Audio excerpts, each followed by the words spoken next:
Tapi curhatan generasi milenial tuh mereka merasa generasi mereka tuh sudah tidak bisa punya mimpi tinggal di tengah Jakarta lagi.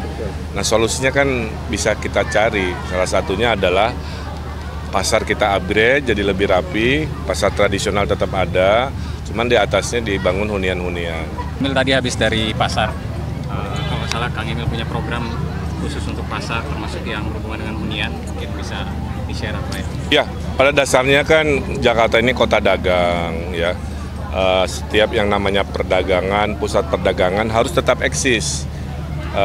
Tapi curhatan generasi milenial tuh mereka merasa generasi mereka tuh sudah tidak bisa punya mimpi tinggal di tengah Jakarta lagi. Nah, solusinya kan bisa kita cari. Salah satunya adalah pasar kita upgrade jadi lebih rapi, pasar tradisional tetap ada, cuman di atasnya dibangun hunian-hunian untuk anak-anak muda dan kelas menengah kan gitu ya. Nah, itulah tadi program yang tentunya bisa kita dorong menjadi program unggulan. Apalagi Pak Prabowo kan ada program perumahan untuk 1 juta hunian di tengah kota. Saya kira itu sangat sejalan ya. Lain-lain curhatan dari pedagang lebih persampahannya terlalu mengganggu karena dia persampahannya di tengah pasar. Kalau bisa dicari solusi-solusi engineering yang membuat mereka nyaman lah. Lain-lain tentu promosi ya, karena banyak juga pedagang-pedagang ini kalah dengan online. Ya, jadi itu nanti kita kombinasi. Bagaimanapun ekonomi kita kan ekonomi Pancasila. Jadi yang atas kita luaskan, yang bawah kita tinggikan, dua-duanya mendapatkan kemajuan. Saya kira itu. Emil, kemarin kan hasil survei udah keluar nih, ternyata nilai elektabilitas Emil itu menurun daripada pasangan nomor 3. Nah, dari Kang Emil sendiri ada cara gak buat mensiasati hal tersebut? Apakah akan memperbanyak agenda atau mungkin ada kayak generasi yang ingin dituju gitu untuk diperkuat? Kalau survei itu jawabannya sama, Mbak. Mau lagi bagus, mau lagi kurang, jawabannya tetaplah bekerja sampai akhir waktu. Jadi jawabannya itu aja. Misalkan besok ya ada rilis survei, surveinya bagus nih hasilnya. Jawaban saya juga sama. Saya akan terus bekerja, melakukan kegiatan sampai akhir masa kampanye. Udah itu aja. Karena metode survei juga beda-beda. Samplingnya juga beda-beda, makanya tidak pernah ada survei yang sama. Ya. Kang Emil, kalau untuk masalah pasar ini kan lahan parkir juga menjadi masalah, itu nanti kedepannya bakal seperti apa, Kang? Ya, parkir sekarang ada teknologi mekanis. Dalam 5 tahun saya akan perbanyak, jadi mekanis itu lahannya kecil tapi isinya banyak gitu ya, bertingkat. Ada di Cikini contohnya, nah itu akan saya dorong untuk ngatasin kemacetan-kemacetan dan kekurangan parkir. Kang Emil, soal apa namanya? Tanggapan Kang Emil aja untuk mengenai proker-proker yang mungkin ex-gubernur Jakarta belum terrealisasikan, menurut Kang Emil gimana? Semua yang baik untuk warga pasti saya dorong untuk diwujudkan ya. Tinggal mungkin berubah namanya atau anggarannya, tapi yang dibutuhkan warga pasti diwujudkan ya, karena tujuan pemimpin kan semua sama, ingin rakyatnya bahagia, ingin rakyatnya sejahtera. Oke, makasih. Kang, ini kan di survei kemarin disebutkan bahwa penurunan faktor elektabilitas Kang Emil karena berpindahan suara ke pasangan nomor sebelah, dan ada juga faktor anak abah. Nah, kalau dari Kang Emil sendiri akan melakukan evaluasi atau mulai pendekatan gitu Kang buat mencari suara-suara anak abah itu? Pertanyaannya kan sama, saya bilang. Saya ulangi ya. Kalau media menyatakan survei, jawaban saya sama. Kalau hasilnya kurang menyenangkan, jawabannya adalah kerja-kerja kampanye ditingkatkan. Kalau hasilnya bagus, tidak boleh lengah, tetap kerja-kerja ditingkatkan.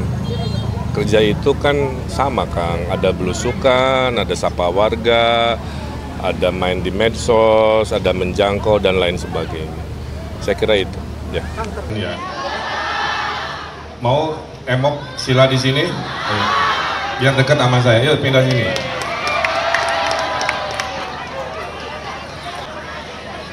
Nah, yang masih merasa kepanasan boleh dekat sini. Doakan tidak runtuh ya. Oh, jawabnya kurang kenceng. Ini saya ada pantun nih. Karena nanti Pak Gubernur punya program ngasih modal tanpa bunga berbunga, tanpa agunan, dari 500.000 sampai 10 juta ya. Oh ketawa, betul. Tapi syaratnya, karena saya lihat ibu-ibu di Jakarta, Pak Wim, itu senangnya berdagang, ya. Jadi betul ya. Semua boleh diperdagangkan kecuali orang, betul. Pinter. Ibu, saya dalam waktu 30 hari lagi kita akan menghadapi yang namanya pemilu ya.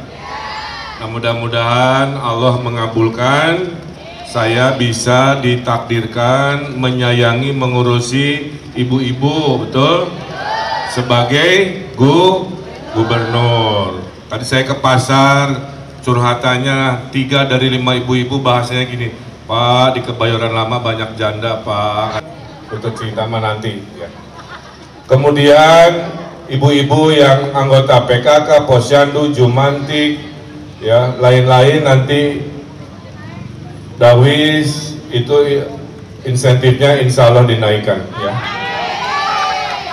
Dan tiap RW ada program untuk memperbaiki RW setahun. Tiap RW dikasih berapa? 200 juta per RW. Selama 5 tahun insya Allah 1 miliar ya. Biar RW-nya tidak kumuh, biar RW-nya bersih, betul, biar RW-nya hijau. Kalau nggak ada duit kan nggak bisa ngapa-ngapain ya. Nah, nanti dan yang terpenting adalah 1, tahun depan buat ibu-ibu yang anaknya sekolah di swasta karena nggak bisa ke negeri, sekolah swastanya juga nanti dibayarin oleh pemerintah Provinsi Jakarta. Nih. 2, biar harga sembako murah, nanti setiap sebulan sekali kita akan bikin kegiatan namanya pasar sembako murah di kelurahan ya. Terus kita bikin pasar malam sebulan sekali, itu UMKM bisa pameran di bazar-bazarnya ya. Sambil nanti ada panggung hiburan, jadi anak-anak nanti kegiatan budaya, biar anak-anak nggak banyak tawuran karena sibuk jadi panitia pasar malam di kecamatan-kecamatan ya. Jadi Bapak Ibu, mudah-mudahan Tuhan mengabulkan, kita yel-yel ya. Ridho, menang, menang, menang, 1 putaran. Ridho, menang, menang, menang, 1 putaran. Terima kasih, tepuk tangan untuk kita. Jadi itu teman-teman se-RT, se-RW, sekampung ya, kasih tahu mantan-mantan pacarnya dulu ya. 1, ini ada pantunnya, beli kado isi sepatu, ke pasar baru membeli baju. Pasangan Ridho nomor urut 1 siap membuat Jakarta baru yang semakin maju.